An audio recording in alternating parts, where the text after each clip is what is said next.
बिस्मिल्लाहिर्रहमानिर्रहीम। अस्सलाम वालेकुम वरहमतुल्लाह।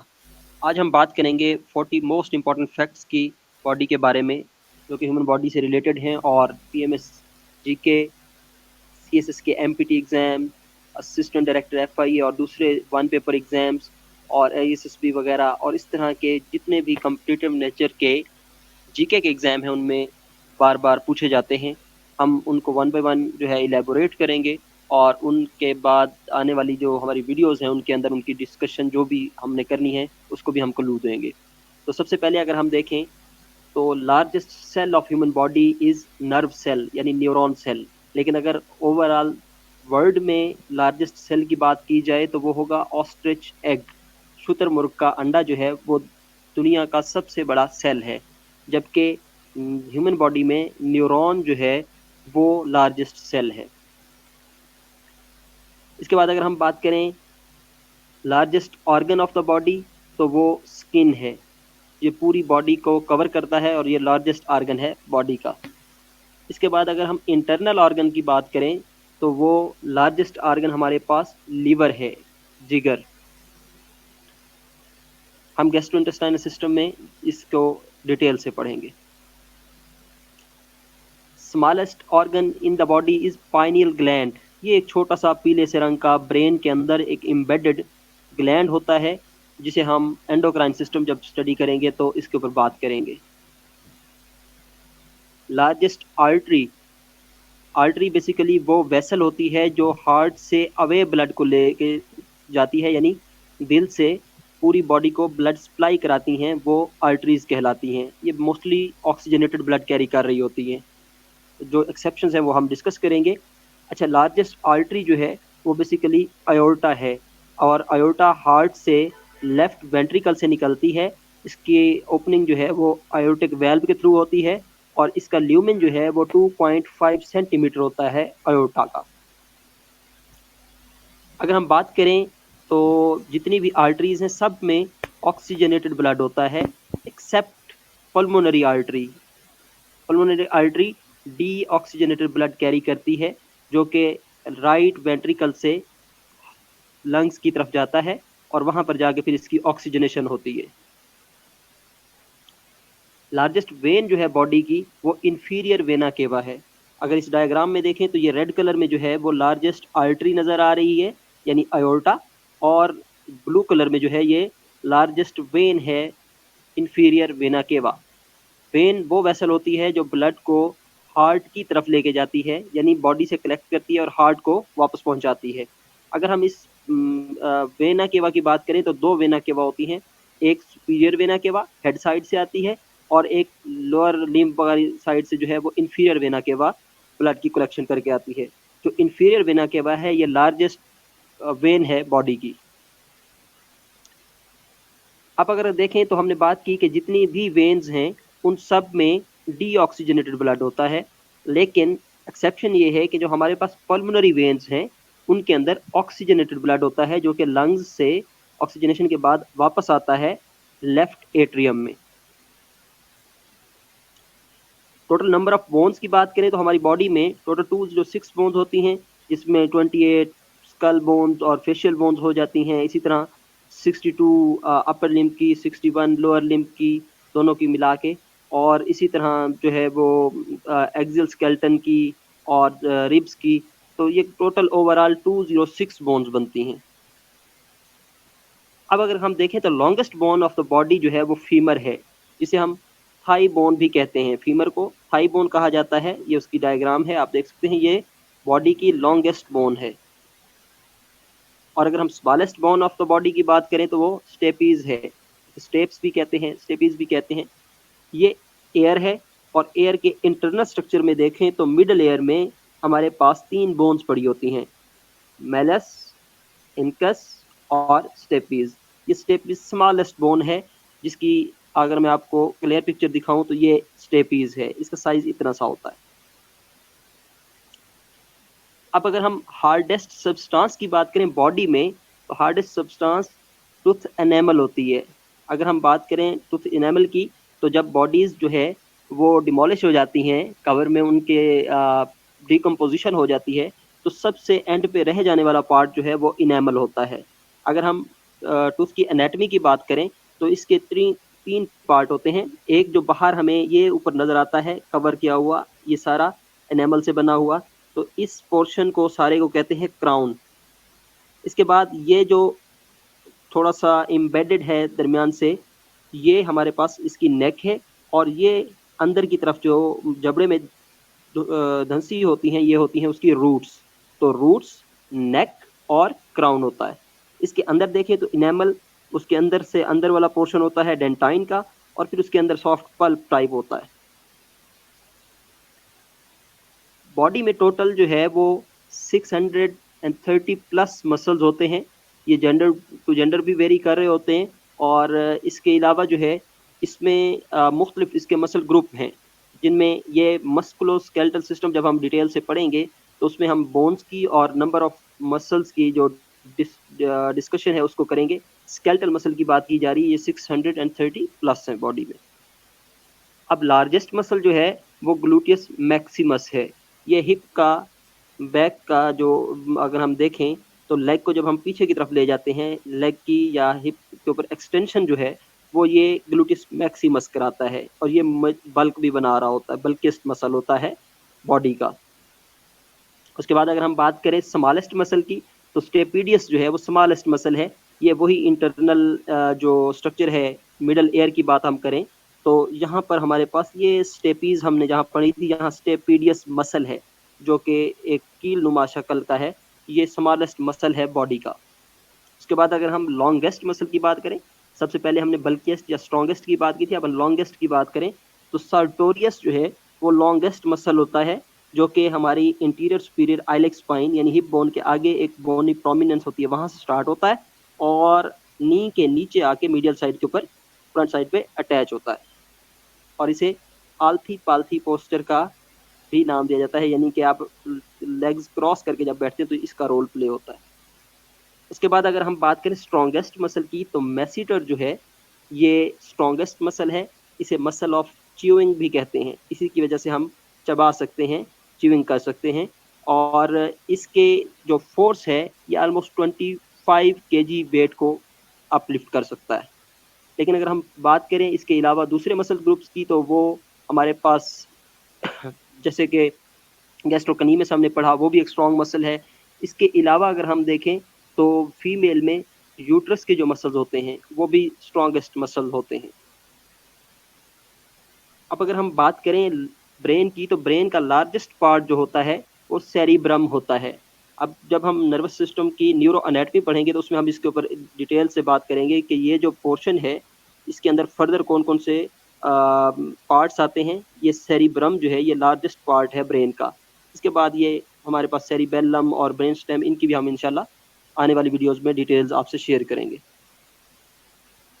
अब अगर देखें तो क्रेनियल नर्व्स, बेसिकली नर्व्स वो असाबी धागे नुमा स्ट्रक्चर होते हैं, जैसे कि हमने पहली स्लाइड में भी देखा कि न्यूरॉन सेल है, तो वो नर्व्स जो हैं ये वो धागा नुमा साख्तें होती हैं जो कि ब्रेन को डिफरेंट आर्गन्स के साथ कनेक्ट करा रही होती हैं और उसका फंक्शन परफॉर्म कराती हैं। तो इन्हें जो ब्रेन से निकलती हैं उन्हें कहते हैं क्रेनियल नर्व्स और ये 12 पेयर्स में होती हैं। अगर इनकी इलेबोरेशन देखें तो ऑल्फैक्टरी नर्व जो है ये नंबर 1 होती है ऑल्फैक्टरी, जो कि स्मेल से रिलेटेड है। नंबर 2 ऑप्टिक, विजन से रिलेटेड है। नंबर 3 ऑकुलोमोटर, ये भी आई की मूवमेंट से रिलेटेड है और प्यूपल के रिफ्लेक्सेस से रिलेटेड है। 4th ट्रोक्लियर, जो कि आई मूवमेंट से रिलेटेड है। ट्राइजेमिनल जो है ये फेस की सेंसेशन और च्यूइंग से रिलेटेड है। इसके बाद एब्डुसेंट, ये भी आई की मूवमेंट, लेटरल एब्डक्शन जो आई की होती है उसके लिए होती है। ये 7th जो है ये बहुत अहम है, फेशियल नर्व। आपने देखा होगा अक्सर लोगों को फेशियल पाल्सी हो जाती है जिसे लकवा कहते हैं, तो वो इस नर्व की पाल्सी की वजह से होती है। फेशियल मूवमेंट्स जो है इससे अफेक्ट हो जाती हैं और टेस्ट वगैरह भी लॉस्ट हो जाता है अगर फेशियल पाल्सी हो जाए। इसी तरह वेस्टिबुलोकॉक्लियर जो है ये हमारे पास हेयरिंग और बैलेंस के लिए होती है। अक्सर लोगों को वर्टाइगो का इशू आता है, चक्कर आते हैं, तो वो या बैलेंस लॉस होता है तो वो भी वेस्टिबुलर इशू होता है, वेस्टिबुलोकॉक्लियर का इशू हो सकता है। इसके बाद गैस्ट्रो ग्लोसोफ्रेंजियल की अगर हम बात करें तो ये 9th है, जो कि थ्रॉट की सेंसेशन को और टेस्ट वगैरह को और स्वेलिंग के फंक्शन को कंट्रोल करती है। और 10th जो है वो वेगस है। वेगस जो है वो डिफरेंट ऑर्गन्स को, हार्ट को, लंग्स को और इन सबको एब्डोमिनल विजरास को सप्लाई करती है। और एसेसरी जो है वो नेक के मसल्स को, नेक की मूवमेंट को कंट्रोल करती है। और हाइपोग्लोसल जो है ये भी एब्डोमिनल विजरा को सप्लाई करती है। इसके बाद अगर हम देखें स्पाइनल कॉर्ड को, तो स्पाइनल कॉर्ड जो है वो इस जो हड्डी की बनी हुई एक साख्त होती है वर्टिब्रल कॉलम, इसके अंदर मूव करता है। जो वर्टिब्रल कॉलम कंसिस्ट करता है 33 वर्टिब्रास पे, जिसमें जिसको डिवाइड किया जाता है रीजन के अकॉर्डिंग। नेक के रीजन में होते हैं 7 सर्वाइकल, चेस्ट के रीजन में होते हैं 12 थोरेसिक, और पेट के रीजन में होते हैं 5 लंबर, और जो नीचे आ जाते हैं उसमें 5 सैक्रल फ्यूज करके एक बना देते हैं, और कॉक्सिजियल जो है वो 4 होती हैं, ये भी फ्यूज कर जाती हैं और टेल बोन बन जाती है। तो टोटल नंबर ऑफ वर्टिब्रा जो है वो भी पूछा जाता है, तो वो 33 हैं, जो कि एडल्ट में अगर इनको फ्यूज किए हुए पार्ट्स को 1-1 काउंट किया जाए तो ये ऑलमोस्ट 24 बन जाते हैं। इसके बाद अगर हम बात करें स्पाइनल नर्व्स की, तो जैसे मैंने बताया कि स्पाइनल कॉर्ड जो है वो वर्टिब्रल कॉलम के अंदर मूव कर रहा होता है, तो इससे ब्रांचेज निकलती हैं डिफरेंट, जो कि बॉडी को साथ साथ लिंक करती हैं सेंट्रल नर्वस सिस्टम के साथ। ये स्पाइनल नर्व्स कहलाती हैं और ये 31 पेयर्स में होती हैं, लेकिन इनके जो है वो नेम नहीं होते, ये रीजन वाइज जो है ना वो लेबल की जाती हैं, जैसे सर्वाइकल 1, सर्वाइकल 2, थोरेसिक 1, लंबर 1, इस तरह। जब हम पेरिफेरल नर्वस सिस्टम पढ़ेंगे तो उसमें हम इन नर्व्स की जो डिटेल्स है उसके ऊपर बात करेंगे। अब हम बात करते हैं ग्लैंड्स की। ग्लैंड बेसिकली वो टिश्यूज होते हैं जो स्पेसिफिक हार्मोन्स और रतूबते पैदा करते हैं। लार्जेस्ट ग्लैंड जो है बॉडी का वो लीवर है, यानी जिगर जो है वो बॉडी का ना सिर्फ इंटरनल लार्जेस्ट आर्गन है बल्कि लार्जेस्ट ग्लैंड भी है। और पेंक्रियाज जो है ये डुअल ग्लैंड कहलाता है। डुअल ग्लैंड क्यों कहलाता है? बिकॉज जो ग्लैंड हैं उनकी 2 कैटेगरीज होती हैं, वो उनकी रतूबत की सेक्रेशन की बेस पे की जाती हैं, एंडोक्राइन और एक्सोक्राइन। एंडोक्राइन वो होते हैं जो अपनी रतूबतें साथ से गुजरने वाली ब्लड वेसल में डाल देते हैं, और एक्सोक्राइन वो होते हैं जो अपनी रतूबत किसी खास ट्यूब के जरिए किसी खास पॉइंट तक पहुंचाते हैं। अगर हम पेंक्रियाज की बात करें तो इसमें जो ग्लूकागोन और इंसुलिन प्रोड्यूस होती है वो डायरेक्टली ब्लड में शामिल होती है, इसलिए ये इसका एंडोक्राइन फंक्शन है। और इसका पेंक्रियाटिक जूस जो है पेंक्रियाटिक डक्ट के थ्रू इंटेस्टाइन में जाता है, तो ये इसका एक्सोक्राइन फंक्शन है, इसलिए इसे डुअल ग्लैंड कहा जाता है, यानी एक्सोक्राइन प्लस एंडोक्राइन करेक्टर रखता है। अगर हम स्मॉल इंटेस्टाइन की बात करें तो इसकी लेंथ जो है वो 22 फीट यानी 7 मीटर होती है। और ये देखें, आपको यहाँ पर ये जो कन्वर्जन्स नज़र आ रही हैं ये सारी स्मॉल इंटेस्टाइन की हैं। इसके बेसिकली 3 पार्ट होते हैं, ड्यूडिनम, ज्यूजिनम और इलियम। जब हम गैस्ट्रोइंटेस्टाइनल सिस्टम पढ़ेंगे तो इसमें हम मज़ीद जो है वो डिटेल से बात करेंगे। अब हम बात करते हैं बॉडी के नॉर्मल पैरामीटर्स की। तो नॉर्मल बॉडी टेम्परेचर जो है वो 37 डिग्री सेंटीग्रेड होता है, और नॉर्मल हार्ट बीट जो होती है वो 72 बीट्स पर मिनट होती है, यानी 0.8 सेकेंड्स में एक बीट कंप्लीट हो जाती है। अगर ये हार्ट बीट 60 से डिक्रीज कर जाए तो उसे कहा जाता है ब्रेडिकार्डिया, और अगर ये 100 से ज़्यादा हो जाए तो उसे कहा जाता है टैकीकार्डिया। नॉर्मल ब्लड प्रेशर जो है वो 120/80 मिलीमीटर ऑफ मर्करी होता है। ये जो ऊपर 120 वैल्यू है ये बेसिकली सिस्टोलिक फेज कहलाती है, जब हार्ट कॉन्ट्रैक्ट कर रहा होता है, और उस वक्त हमारा वेसल में जो प्रेशर होता है उसे सिस्टोलिक ब्लड प्रेशर कहते हैं। और ये जो 80 है ये रिप्रेजेंट करता है डायस्टोलिक प्रेशर को, यानी जब हार्ट रिलैक्सेशन या फिलिंग फेज में होता है तो उस वक्त वेसल में जो प्रेशर मौजूद होता है वो नॉर्मली 80 होता है, 120/80। अच्छा, नॉर्मल रेस्पिरेटरी रेट जो है वो 16 to 20 रेस्पिरेशंस पर मिनट है।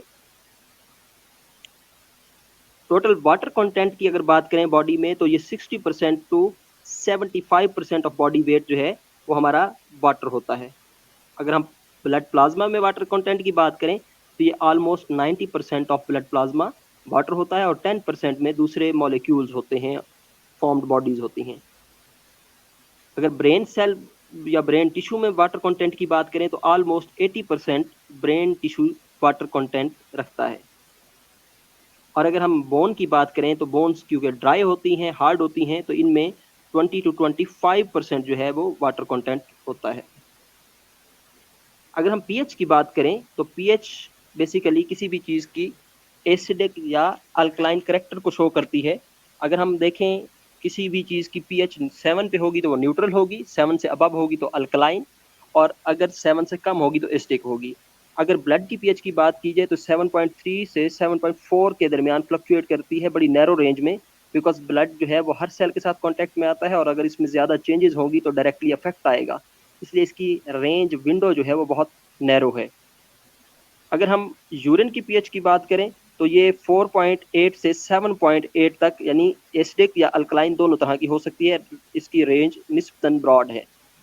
और अगर हम स्टमक की पीएच की बात करें तो इसकी 1.5 से 3.5 यानी हाईली एसिडिक होती है, ताकि जो हमारी फूड इनटेक के साथ अगर जर्म्स चले जाएं तो ये उसको वहाँ पर किल कर देती है। अब हम बात करते हैं ब्लड की, तो ब्लड का जो वॉल्यूम होता है वो नॉर्मली 5 to 6 लीटर होता है एक एडल्ट ह्यूमन बीइंग में। मोस्ट कॉमन जो ब्लड टाइप्स, अगर हम ब्लड टाइप्स की बात करें तो हमें पता है कि ए, बी, इनके पॉजिटिव नेगेटिव भी होते हैं, फिर A B positive, A B negative, O positive, O negative, इस तरह की इसकी एंटीजन के बेस पे इनकी ग्रुपिंग की जाती है। मोस्ट कॉमन ब्लड टाइप जो है वो ओ पॉजिटिव और ए पॉजिटिव है, जबकि लीस्ट कॉमन ब्लड टाइप्स जो हैं वो ए बी नेगेटिव है। अगर हम यूनिवर्सल डोनर की बात करें तो ओ नेगेटिव यूनिवर्सल डोनर है, यानी इन केस ऑफ इमरजेंसी किसी भी ब्लड ग्रुप को ओ नेगेटिव ब्लड दिया जा सकता है। आल्दो कि ये थोड़ी क्वांटिटी में दिया जाता है, लेकिन लाइफ सेविंग के लिए दिया जा सकता है।